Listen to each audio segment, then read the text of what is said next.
minha participação no 25 de Abril é algo que eu recordo com muita emoção, muita satisfação e com uma ideia de missão cumprida. Eu nunca tinha sido ativista de nada, politicamente, e quando cheguei da minha comissão militar, em 73, no final de 73, ia para passar à disponibilidade, portanto à reserva, que se chama disponibilidade, e o capitão Salgueiro Maia, essa saudosa figura, essa fantástica figura, esse líder incontornável, com o seu carisma, os milicianos adoravam o Salgueiro Maia. E esse, com o seu carisma, com a sua maneira séria, com o seu exemplo, um democrata ainda antes de Abril, exigente, rigoroso, mas humano, como enfim, ainda penso que vamos ter a ocasião de falar também dessa faceta. Mas Salgueiro Maia precisava, segundo ele me disse, e as conversas tinham que ser isoladamente, um a um, porque estávamos no tempo da polícia política, e, portanto, precisava de alguns milicianos para formarem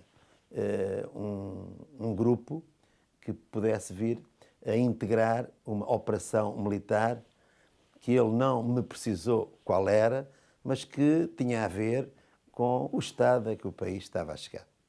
E ele queria saber se... e precisava não só de gente de confiança, como gente com experiência de comando e que fosse gente de palavra de honra, como ele usava muito dizer. E então queria saber se eu estava nisso. E eu, que como disse, nunca tinha tido nenhuma participação ativa em nada do que fosse política, e porque não gosto de dizer aquilo que não era, mas pertencia àquela grande maioria, esmagadora maioria de portugueses que eram do contra. Nisso eu estava e revia-me. Bom, qual foi a minha resposta ao capitão Salgueiro Maia? A minha resposta só podia ser uma, tendo eu a admiração que tinha eu e nós todos, portanto, milicianos, que tínhamos por ele. E eu, isoladamente, o que é que eu lhe disse? Disse-lhe, conte comigo, meu capitão. E porquê é que eu lhe respondi assim? Porque a Salgueiro Maia não se dizia que não. Salgueiro Maia, como eu disse, tinha tanta força, tinha tanto prestígio, tinha tanta naturalidade, tinha tanto calor humano, tinha tanta liderança, que a resposta só podia ser sim. E foi. Quando Salgueiro Maia falou comigo foi no final do ano. Portanto, ainda em 73. E em plena parada, onde os contactos eram feitos um a um. E depois disso, seguiram-se uma série de reuniões do MFA, do chamado MFA, onde participavam mais oficiais do quadro permanente. Os milicianos que participavam eram poucos, era só de forma, portanto, esporádica, onde participavam oficiais do quadro permanente, e houve várias. Houve a de Óbidos, onde foi votada os candidatos a Presidente da República, que, como se sabe, os mais votados foram Francisco da Costa Gomes, António Spínola e espantosamente Caúza da Riaga. Houve reuniões noutros pontos, como as reuniões na linha do Estoril, em Cascais e noutros sítios. Bom, e o MFA, especialmente os capitães do quadro, e outras patentes, mas portanto, especialmente esses, foram fazendo, como se costuma dizer, o trabalho de casa. Porque antes do 25 de Abril, as coisas tinham que ser organizadas com muito cuidado, porque a qualquer momento uma informação que fosse mal passada era, portanto, o ruir de todo esse sonho de devolver a liberdade e a democracia aos portugueses. Portanto, nós íamos sabendo de reuniões que iam acontecendo e tal, mas pormenores poucos ou nenhuns. No dia 25 de abril de manhã, ou melhor, no dia 24 de abril de manhã, por volta das 11h30 da manhã, na mesma parada, e cada um de sua vez, o capitão Salgueiro Maia e o capitão Correia Bernardo andavam, portanto, a avisar esses militares, e nomeadamente, neste caso, os militares milicianos, e eu também fui contactado, enfim, por eles, com um episódio muito significativo, que é Salgueiro Maia chegou ao pé de mim, nunca mais tinha falado comigo sobre isto, a não ser no final de semana, e disse-me assim: rapaz beato, é logo à noite.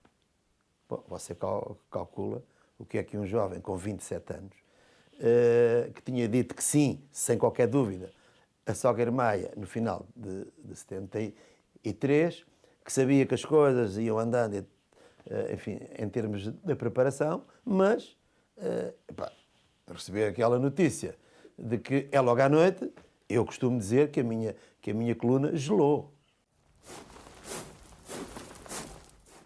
A nossa missão, porque também tínhamos que ter os cuidados que eles estavam a ter, era cada um de nós, dos milicianos que iam comandar, portanto, pelotões e grupos de combate, era arranjarmos o nosso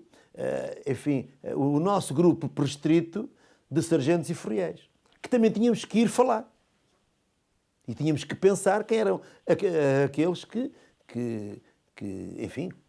mereciam essa confiança. Porque não se podia ir falar com qualquer um, sujeitos a sermos denunciados. Bom,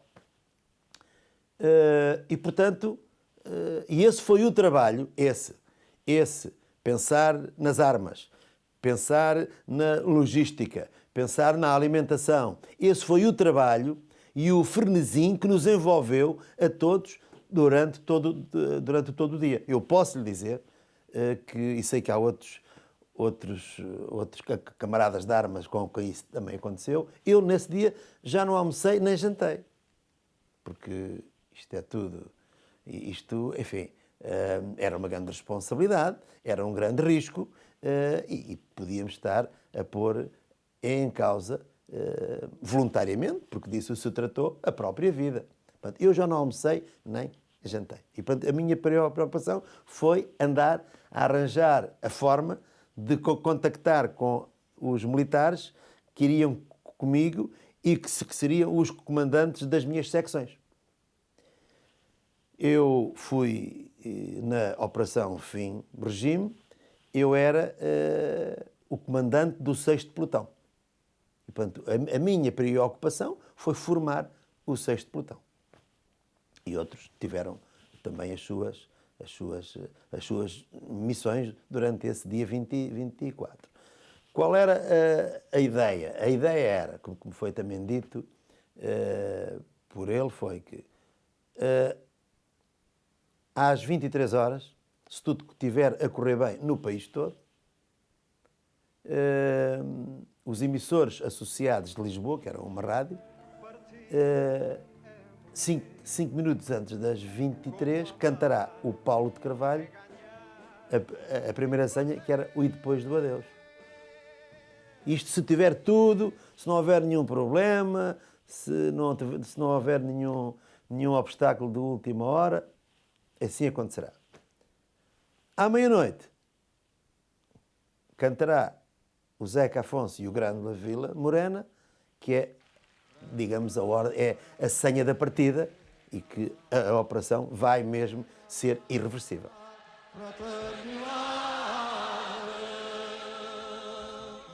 O povo é quem mais ordena dentro de ti, ó cidade, dentro de ti, ó... Eu, às 23 horas, estava em casa. Se me permite, vou contar porquê. O tal lado... Não, estava casado há muito poucos meses. A sogra Maia sabia que a minha mulher era de Grande e que estava cá só. Era uma jovem com 22 anos, estava cá sozinha. E veja bem que mesmo neste chamado teatro de operações, teve a sensibilidade de se lembrar e dizer: epá, oh rapaz beato, então como é que é da tua mulher? Eu disse: a minha mulher está em casa. Disse: epá, ela não conhece aqui ninguém, está aqui há tão pouco tempo, não era melhor tu falares com alguém para ela ir para a casa dela? Eu disse: epá, não sei, fala com o tenente Sardinha, que a mulher também está cá e talvez, não sei o quê. E foi isso. Veja bem a preocupação de um grande comandante, de um grande líder, de um grande condutor de homens. Bom, e lá em casa ouvi o E Depois do Adeus. Vim a correr para a escola prática e a ordem era reunir-nos todos no quarto do capitão Salgueiro Maia para ultimarmos então para nos identificarmos melhor com a nossa operação junto aos ministérios, na Baixa Lisboeta, na chamada Baixa Pombalina, portanto, cada um, enfim, reconhecer as suas missões específicas. No meu caso, tinha a meu cargo do 6º Pelotão, a zona da Câmara Municipal de Lisboa, a Rádio Marconi e o Banco de Portugal. Era essa envolvente que estava a cargo do 6º Pelotão, comandado por mim. E vamos para o quarto dele. Já lá vamos, como é que se arranjaram os 200 e tal. Vamos para o quarto do capitão Salgueiro Maia, e ele a dar, portanto, os pormenores. E chegou-se à meia-noite, era suposto que na Rádio Renascença tocasse o Grândola Vila Morena. E naquela altura, como se compreenderá, 1 minuto era 1 hora. Porque a gente estava todos a olhar para o relógio na ideia de que era à meia-noite. Grândola Vila Morena. E nada. Meia-noite, nada. 00:05, nada. Começámos a olhar uns para os outros. 00:10, nada. Começou o frenesim total.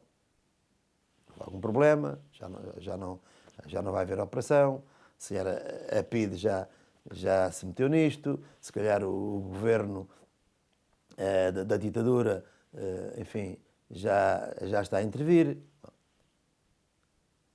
Mas fomos esperando mais um pouco, mas já tudo muito acalorado e preocupado. 00:01, nada. Bom, aí é que nós dissemos, bom, não havia telefone. É bom saber que não havia telemóveis, não havia nada disso, não é? E, portanto, era só via rádio e calma. Pronto, quando a gente já estávamos todos em pé no quarto do comandante Salgueiro Maia, para, como se diz na vida militar, para dispersarmos, eis que aparece uma voz. Um falecido colega seu, Leite Vasconcelos, no programa Limite da Rádio Renascença, e que diz: Grândola, Vila Morena, terra da fraternidade. O povo é quem mais ordena dentro de ti, ó cidade. E começou a música. Pronto, foi a satisfação total. Veja bem, perante tanta responsabilidade e tanto perigo, foi uma espécie de saltar a tampa à cafeteira que estava a ferver. E a partir daí cada um foi fazer as suas missões. Havia que prender o comandante, que neste caso era o segundo comandante, porque o comandante tinha ido para uma consulta em Lisboa. O segundo comandante, que era o tenente-coronel Sancho. E depois dessas coisas todas, o capitão Salgueiro Maia mandou acordar o pessoal todo, reunir na parada Móngua, que é a outra parada que fica atrás da parada Chaimite, que é a da entrada, e falou às tropas. E explicou, como era hábito nele, com clareza e com muita, e com muita verdade, o que é que se iria passar. E o que é que se tinha passado até ali. E disse: quem achar que está com esta operação que vamos fazer de pôr fim ao Estado a que todos chegamos e o próprio país, ele até tem uma frase muito própria sobre esta matéria, deu um passo em frente. E eram cerca de 700 militares, 750, e todos deram um passo em frente. E só puderam ir 240. E portanto, e depois depois cada o comandante e cada furriel e sargento foi arranjar as suas equipas. Porque cada equipa levava mais cerca de 7, 8 homens. Portanto, no total, um pelotão andava pelos 25 homens. O homem do rádio, etc. Portanto, e o que é que acontece? A ideia que Salgueiro Maia nos sugeriu foi que nos nossos pelotões pudessem ir soldados instruendos e soldados cadetes, ou seja, militares que estavam em Santarém, na EPC, a tirar o curso para furriéis e sargentos e o curso para oficiais milicianos. Achava ele que com esses militares, caso eles que quisessem, estávamos mais seguros, seríamos melhor entendidos, porque, enfim, eram pessoas que talvez tivessem mais sensíveis a uma operação destas e também mais sensíveis àquilo que se estava a passar no próprio país. E foi assim que, cada um cumprindo a sua missão, se chegou à coluna militar da Escola Prática, com carros blindados e com tropa apiada, que por volta das 3 da manhã, de 3:15, saíram à porta de armas do portão Chaimite, com o capitão Correia Bernardo a ficar na retaguarda e a desejar-nos boa viagem.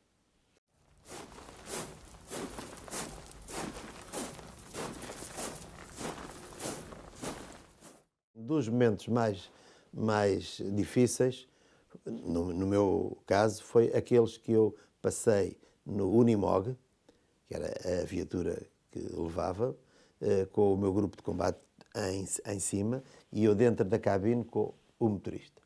E com a espingarda G3 entre as pernas ao alto. Essas 2h30 foram horas em que me passou pela cabeça tudo. É aquilo que podia vir a acontecer a mim, aos meus homens e a toda a coluna. E essas 2 horas pareceram uma eternidade. Foi, de facto, devo-lhe dizer, a noite mais longa da minha vida. E depois a operação em si, a partir daí, não há tempo para pensar. Sim, a operação, no caso de alguns, como foi o meu, só começou da parte da tarde no Largo do Carmo. Se quiser, depois já lá vamos.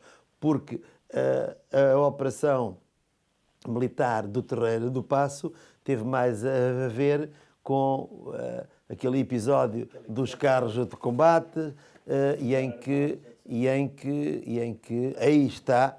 Eu creio que o papel dos milicianos, dos militares milicianos, nunca foi devidamente valorizado. Tenho que o dizer, é o meu sentimento, mas aí tem que, do meu ponto de vista, foi um militar miliciano, foi um cabo, com a patente de cabo, que para mim, fez com que se tivesse ganho o 25 de Abril. Porque naquela manhã, se o cabo tivesse obedecido às ordens do brigadeiro que vinha com os carros de combate M47 contra nós e contra Salgueiro Maia, tivesse obedecido àquelas ordens de fogo, tínhamos morrido todos, incluindo o nosso comandante e os próprios edifícios da Praça do Comércio e da Câmara Municipal de Lisboa não tinham ficado em pé. E o 25 de Abril tinha acabado ali. Portanto, foi um militar de patente baixa, miliciano, que teve essa sensibilidade, o que queria dizer que o regime estava, de facto, a abanar por todos os lados, que teve a coragem de, em vez de disparar, perguntar ao seu alferes também miliciano, comandante do carro de combate, o que é que eu faço, meu alferes? E isto, em termos de liberdade, não tem preço. E para mim este é dos momentos, não o momento mais nobre e mais decisivo daquela madrugada libertadora. Aquela zona estava digamos que cercada, não é? E, portanto, ali ainda não havia...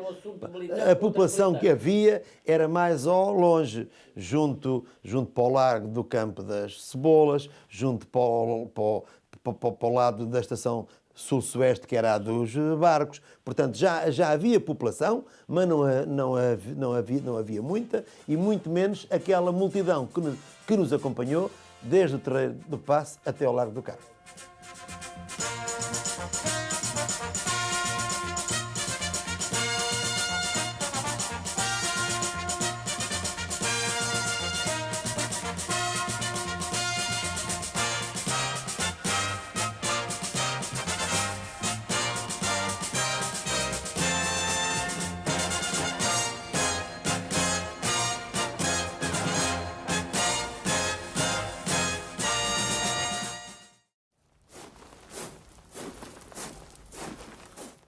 A coluna está 25, 26 e 27.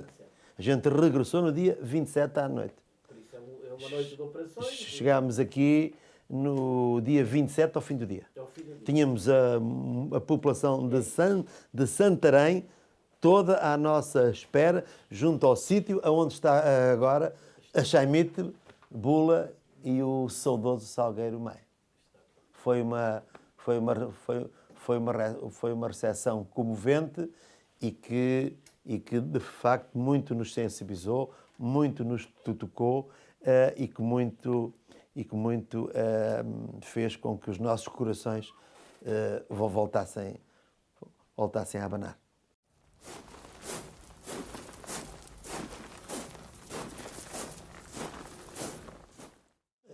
A partir daí, os militares do MFA e as respectivas unidades militares passaram a ter missões que nunca tinham tido.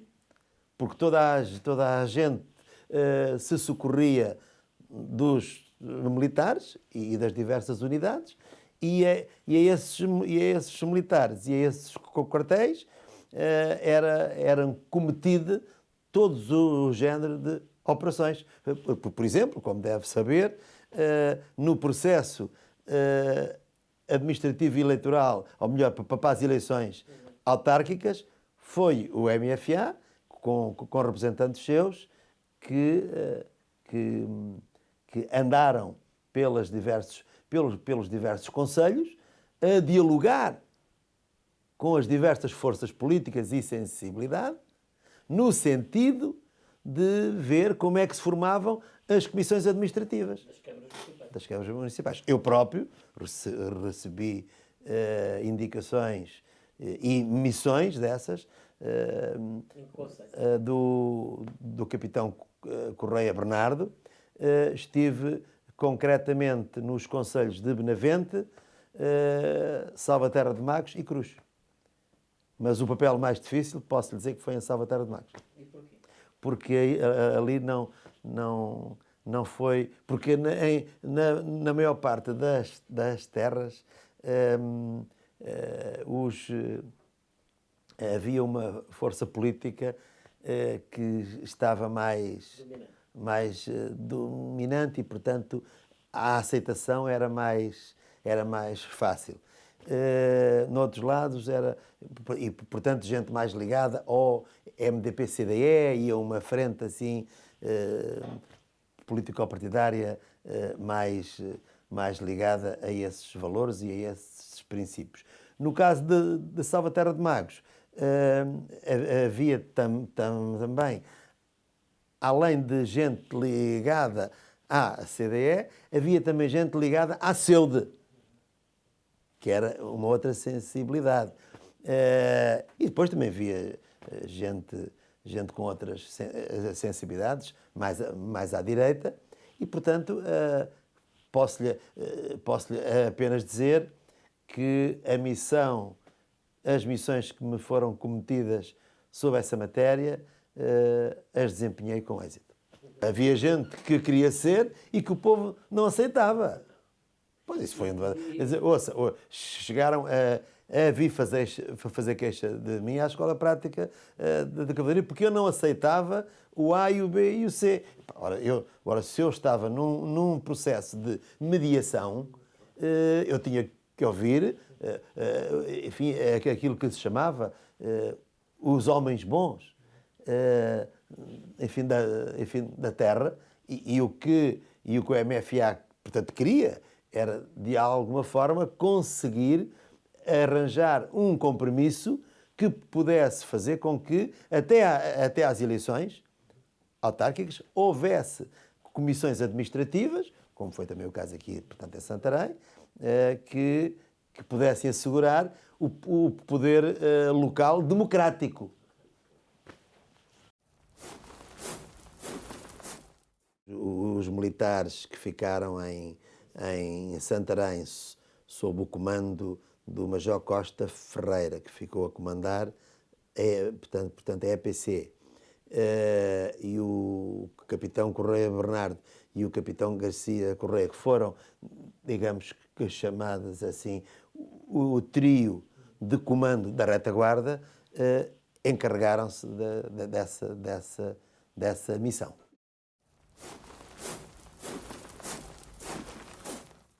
Há 3 instituições a que eu devo muito daquilo que tem sido o sucesso que eu tenho na vida, que eu tenho tido na vida.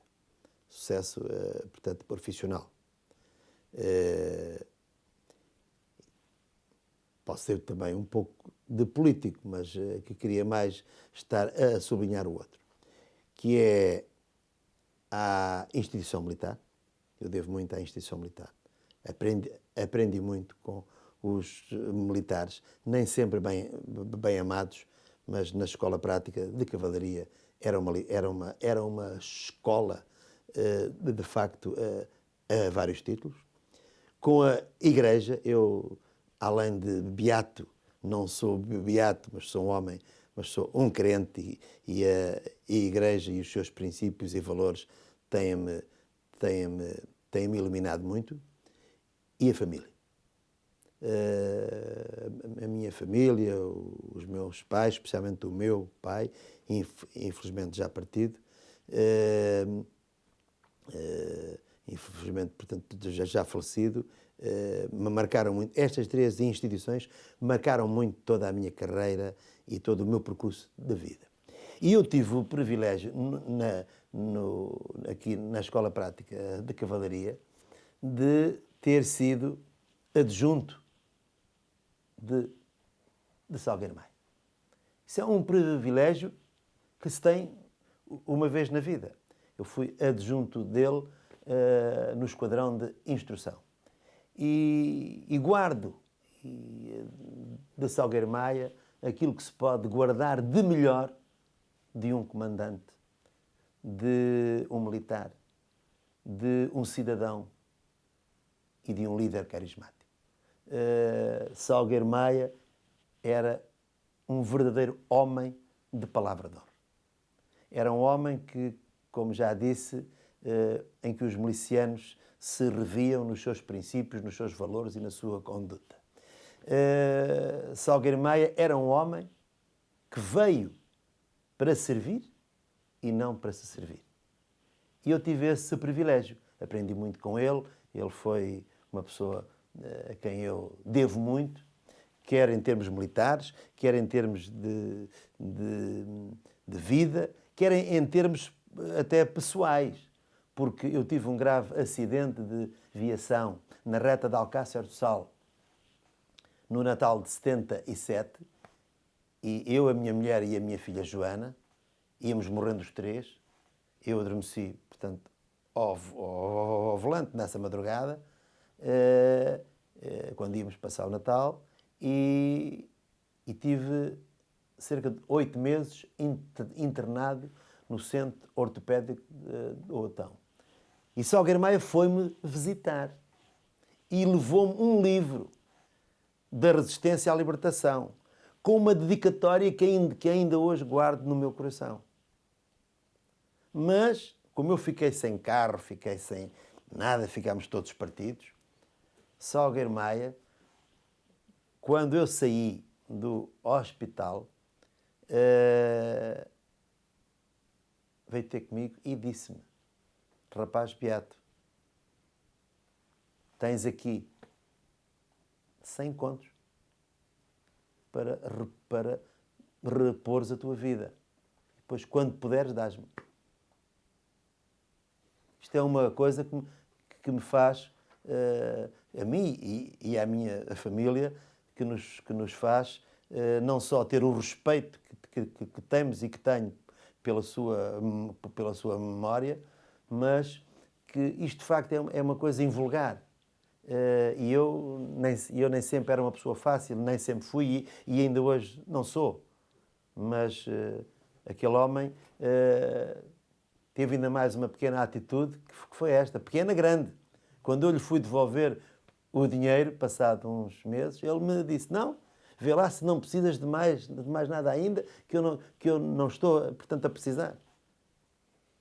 Governa-te, que depois logo me devolves o dinheiro, como o devolvi. Mas veja bem como é que uma figura destas, que depois do 25 de Abril nem sempre foi bem tratado, por isso ele dizia que se considerava um implicado no 25 de Abril, isto que fizeram a Salgueiro Maia, e ele nunca desculpou muito ao então chefe de Estado-Maior do Exército, Ramalhianos, isso, eu que sou considerado uma pessoa próxima de Ramalhianos, e sou, mas eu sei que ele guardou essa mágoa porque ele ter ido para os Açores e terem-no posto a comandar aqui no Presídio Militar de Santarém, portanto, uma unidade que era de comando de sargento, não se faz de facto a um homem que não quis ser comandante da Escola Prática de Cavalaria, que não quis ser conselheiro da Revolução e que não quis ser ministro da Defesa Nacional. Eu estava no gabinete do chefe de Estado-Maior do Exército, Carlos Fabião, ao lado dele, com o aspirante João Soares, quando ele foi convidado para comandante da Escola Prática de Cavalaria. E a resposta dele disse: não, meu general, a minha missão acabou com a operação militar do 25 de Abril. E agora quero continuar a minha carreira militar. Portanto, alguém que se comporta de uma forma destas, tão elevada, não merecia que os poderes depois viessem a ter com ele o comportamento que ele levou também essa mágoa para Castelo de Vide, onde, enfim, lhe desejamos paz à sua alma. Salgueiro Maia foi o mais puro intérprete dos verdadeiros princípios e valores que tiveram subjacentes ao 25 de Abril. Muita gente pensa isso.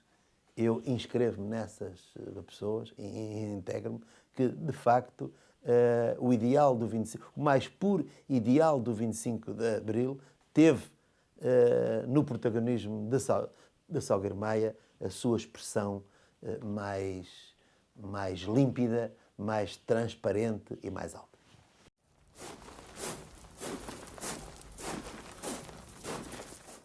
ele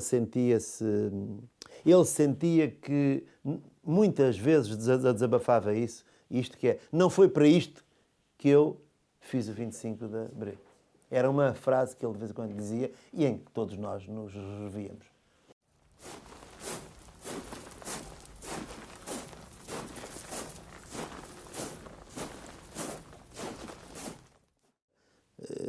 Para o panteão vão as grandes figuras e os heróis. Os grandes símbolos. Bom, Salgueiro Maia é, de facto, se o meu amigo em Portugal, mas no estrangeiro, falar na Revolução do 25 de Abril, toda a gente sabe que o seu comandante, quer uns gostam mais ou gostam menos, outros gostavam mais que se falasse deles, mas as pessoas identificam a Revolução com o jovem capitão Salgueiro Maia, que teve, aliás, um desempenho notável, quer na Praça do Comércio, quer no Largo do Carmo. Notável de lucidez, notável de visão estratégica. Salgueiro Maia tinha 29 anos. E, portanto, é preciso ter presente que ele, em todos os momentos, agiu sempre com uma calma, agiu sempre com uma sensibilidade, agiu sempre com uma clareza, com uma decisão que, por exemplo, também tive a honra de ser eu e o meu grupo de combate a quem ele confiou no Largo do Carmo, quando esperou até às 3h30 da tarde pela rendição do professor Marcelo Caetano, que não acontecia, chamou-me e disse: rapaz, Beato, levas o teu pelotão, o 6º pelotão, para as águas furtadas da Companhia de Seguros Império, que era aquele prédio de esquina que hoje até tem lá um parque de estacionamento, e fazes lá fogo às minhas ordens.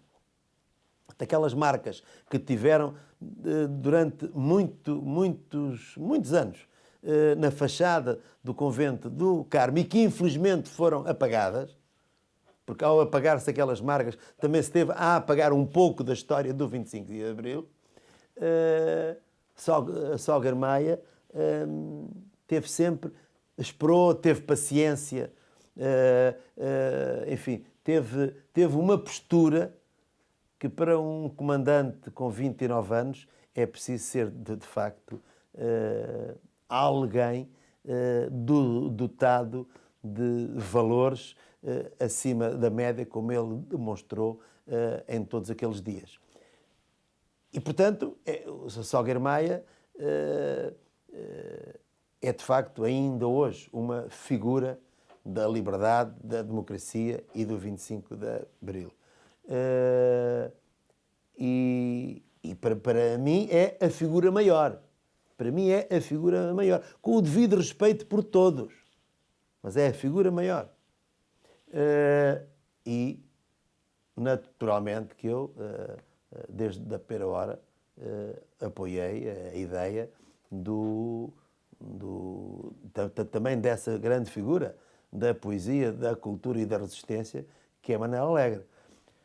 Mas o que eu já não entendi, e até percebo que se tenha que refletir, até pela carta de testamento que ele deixou, daquilo que gostava que fosse feito, que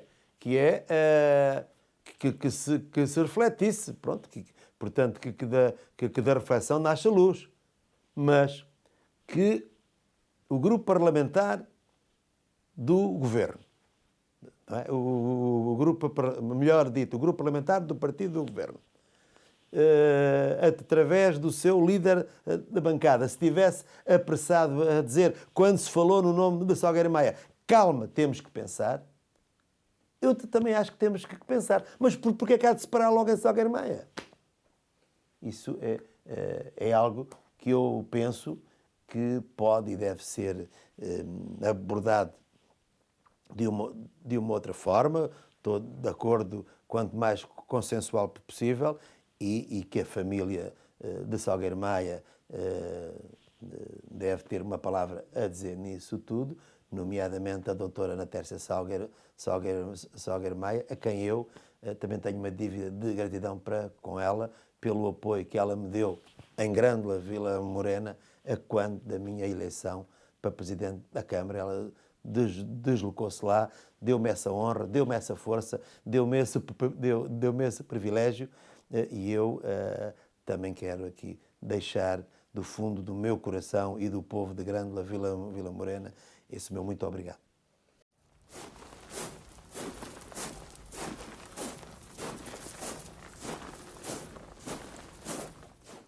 Eu sempre achei que a estátua só podia estar em 2 sítios. Desde o princípio, não é de agora. Ou em frente à Escola Prática de Cavalaria, que infelizmente saiu de cá e nunca devia ter saído. O peso na história de Portugal e na história de Santarém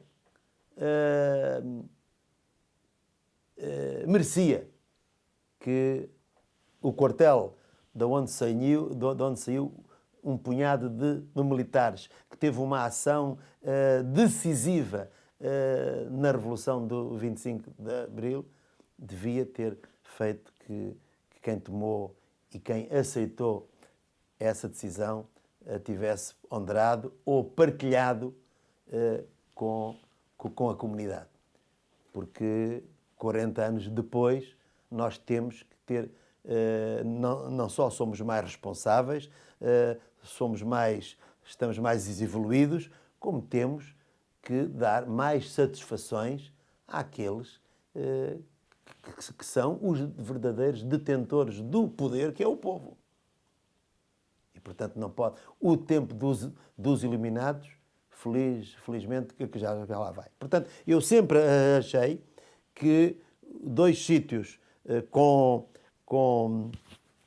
sentido para estar a homenagem a Salgueiro Maia e à Escola Prática devia ser ou junto à Escola Prática ou à entrada de Lisboa, que é concomitantemente o sítio por onde entramos, mas também por onde saímos.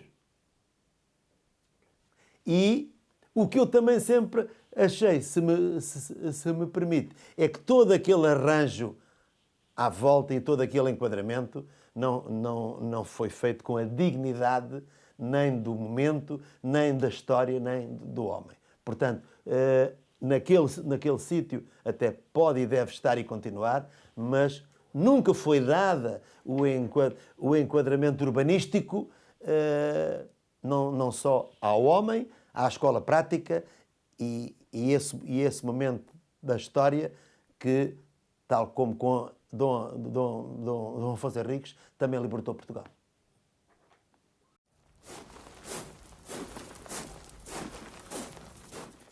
Pediram para eu fazer o percurso todo, desde que saí até ao Largo do Carmo.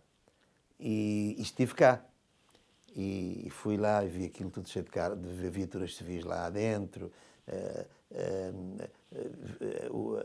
a porta de armas sem o engenho militar, uma escola prática que foi a escola-mãe da cavalaria, por onde se formaram os melhores e maiores oficiais generais deste país. Não se pode fechar, não se pode fechar uma página tão rica da nossa história olhando apenas para aquilo que um edifício com aquele passado pode hoje estar, portanto, a fazer. Não foi uma boa coisa que fizeram a Santarém.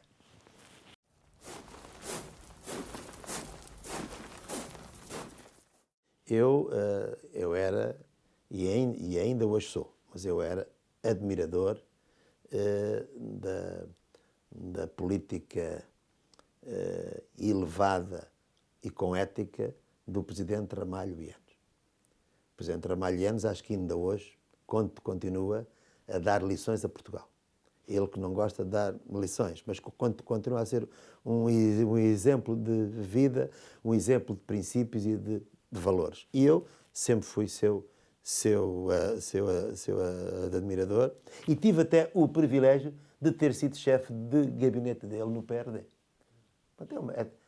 Quer dizer, às vezes há pessoas que não gostam que se digam certas coisas, mas isto é a verdade da história. E estes acontecimentos, e estes factos, e estas verdades não podem ser apagados. Bom, e, portanto, eu sempre fui um admirador dele. Depois, tínhamos também aqui, portanto, em Santarém, uma figura, enfim, que tinha uma grande simpatia pelo general Ramalho Luianes, que era o engenheiro Hermínio Martinho, e que também como é que se diz? Me desencaminhou, me desinquietou para esses espaços e para essa formação. E o próprio Armando Fernandes, que era uma figura aqui da nossa cultura, da nossa resistência, da nossa conspiração. E portanto, havia aqui uma série de rostos de rostos e de factos que fizeram com que esses espaços fossem sendo dados, e foi com todo o orgulho que eu fiz parte do Partido Renovador Democrático, que teve 18%, que teve 45 deputados, cumpriu a sua missão histórica de chamar a atenção dos diversos atores do sistema de que o caminho do país real não era por aí. Enfim, e depois acabou, eu acho que podia ter acabado melhor, mas a minha mulher era das meninas mais bonitas que Grândola tinha. E ainda hoje gosto muito de olhar para a carinha dela. E eu sempre estive muito ligado a Grândola, passava lá sempre as minhas férias, os fins de semana, e as pessoas começaram em Grândola a ficar saturadas de quase, portanto, 30 anos de governação da CDU. Porque pronto, não havia evolução, não havia desenvolvimento, não havia oportunidades que aquele território tem e merece. E portanto, houve uma onda, uma vaga de fundo para me sensibilizarem, e posso-lhe aqui dizer, em primeira mão, que quem me convidou para ser candidato a presidente da Câmara de Grândola, como independente pelo Partido Socialista, foi o Dr. Jorge Coelho. E eu tenho muita honra em ter aceito, tenho muito orgulho em ter tido a confiança e os votos que tive nos três mandatos que a lei me proporcionou, e posso lhe dizer que quando continuo a guardar aquele povo no coração, e continuo a dizer que gostei muito de ser autarca. Enfim, a Cortiça, que é das melhores do mundo, também teve ali um grande apoio e promoção. Na área do turismo e também na área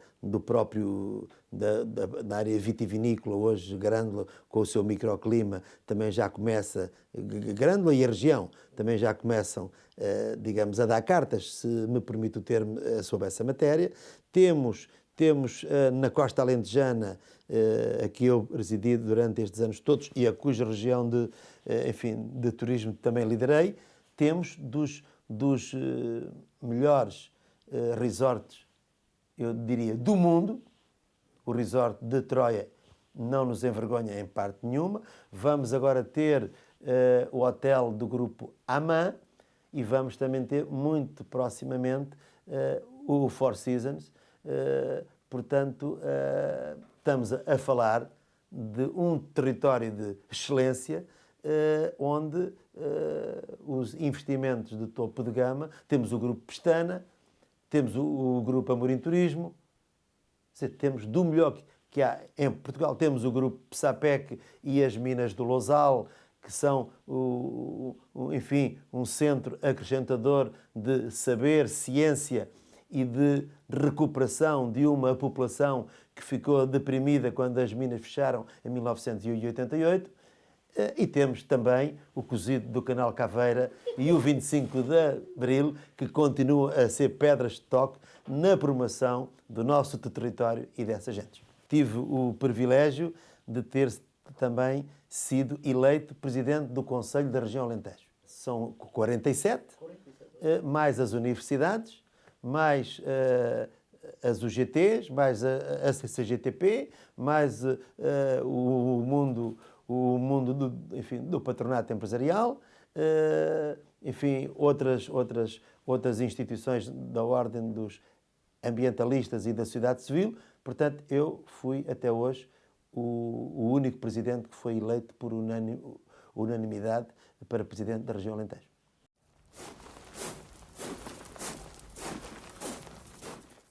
Zeca Afonso chegou a Grândola no dia 17 de maio de 1964 para atuar, juntamente com o Carlos Paredes, numa coletividade que, enfim, que tem muita força e que é centenária em Grândola, que é a Sociedade Musical Filarmónica Operária Grandolense, SEMEFOG, a quem nós, carinhosamente, e o povo chamamos a música velha. Porque depois houve uma música nova, que não deu nada, e ficou sempre a música velha até hoje. Onde convidei o presidente Jorge Sampaio para visitar, porque foi lá, convidei num dia das festas do Conselho, em 22 de outubro, porque foi lá que o Zeca Afonso se inspirou para o Grândola Vila Morena, com a fraternidade daquele povo, com a sua postura, com os seus valores, com a sua forma de estar portanto, na vida. E 3 dias depois, Zeca Afonso mandou para a coletividade a letra do Grândola Vila Morena. Ou seja, esteve lá dia 17 e mandou no dia 20. Portanto, isto é um marco fantástico. Zeca Afonso, de facto, não é só um grande rosto e uma grande figura da cultura, da música e da resistência e do canto livre, mas é também um grande embaixador de Grândola e de Portugal. E eu percebo bem que hoje, que as coisas são mais difíceis e que as portas que abriu, parece que teimam-se em algumas situações em fechar, eu percebo bem que o povo se lembre de cantar a senha da liberdade da madrugada libertadora. E, portanto, acho que Zeca Afonso fez um poema tão lindo, tão lindo, tão lindo e tão profundo que ainda hoje, quando as pessoas se sentem mais oprimidas, se me é permitido o termo, ou mais tristes, ou com menos opções de vida, cantar o Grândola Vila Morena, terra da fraternidade, onde o povo é quem mais ordena, que pelo menos neste momento difícil que estamos a atravessar todos, os que têm mais e os que têm menos, porque sofrem mais os que têm menos, mas por este andar, mesmo os que têm mais qualquer coisinha, também têm que fazer contas à vida. E isto não foi por isto, nem para isto, que se fez Abril.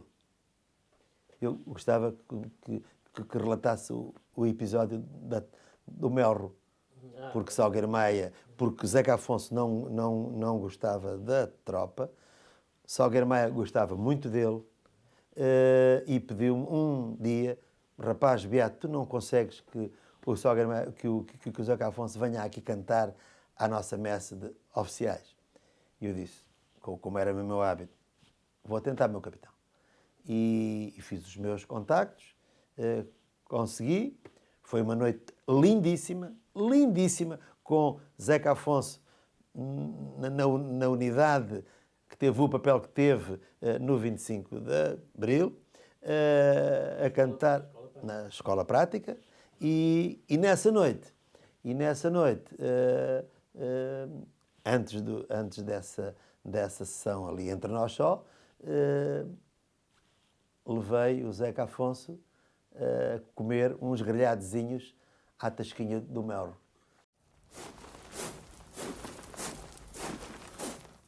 Eu creio que só há uma maneira.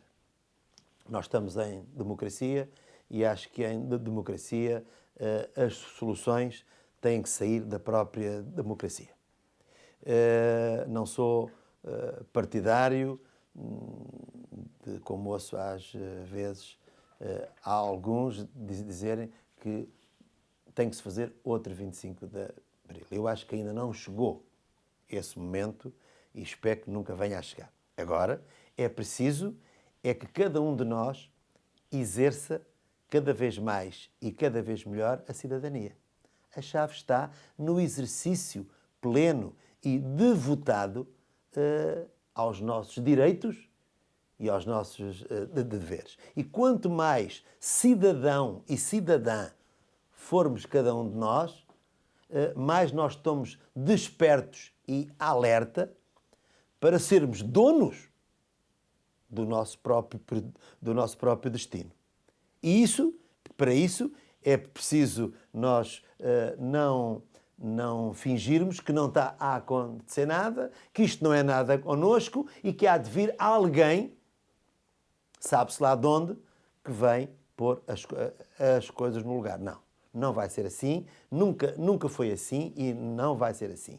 Se nós formos todos, se nós partilharmos todos este espírito da cidadania e se a sociedade civil tomar nas suas mãos aquilo que são os seus valores para uma vida melhor, mais aperfeiçoada, mais igualitária, em que as oportunidades sejam realmente para todos, bom, então eu creio que os valores e os princípios que estiveram na origem do 25 de Abril voltam a vir ao de cima e Portugal volta a poder estar mais florido e com cravos mais viçosos.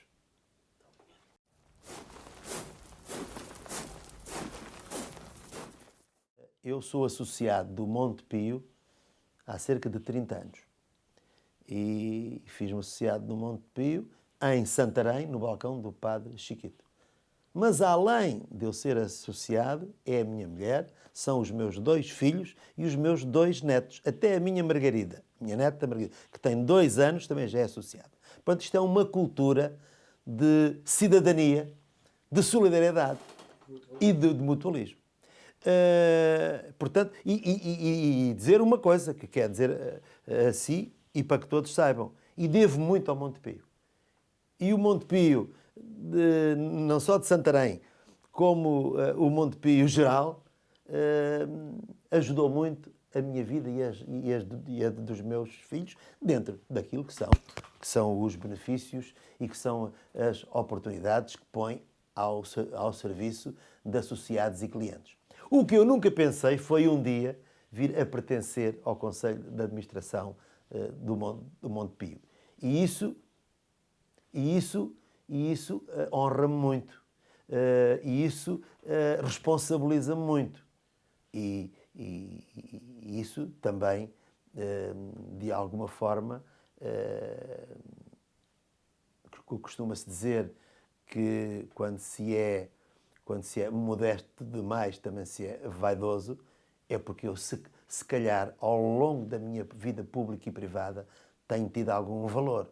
Valor no trabalho, valor na forma como relaciono com as pessoas e o mundo, que em termos familiares também prezo muito esses valores que também fazem da solidariedade um exemplo, portanto, ativo, e nunca pensei um dia ser convidado por já não me poder recandidatar à presidência da Câmara, não estava à espera. Demorei alguns meses,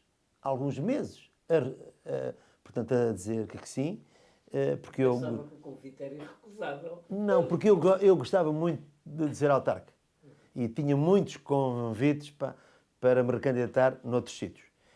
E eu, ser autarca é uma paixão, é uma convicção, mas também uma paixão, e é uma missão de serviço. E eu, enfim, fiquei de facto muito sensibilizado com este convite e estou a tentar fazer o melhor que posso para merecer a confiança de quem se lembrou de mim. Uma vez, uma grande mulher da vida pública deste país disse que na política, como no amor, há uma palavra que não se deve dizer, que é nunca.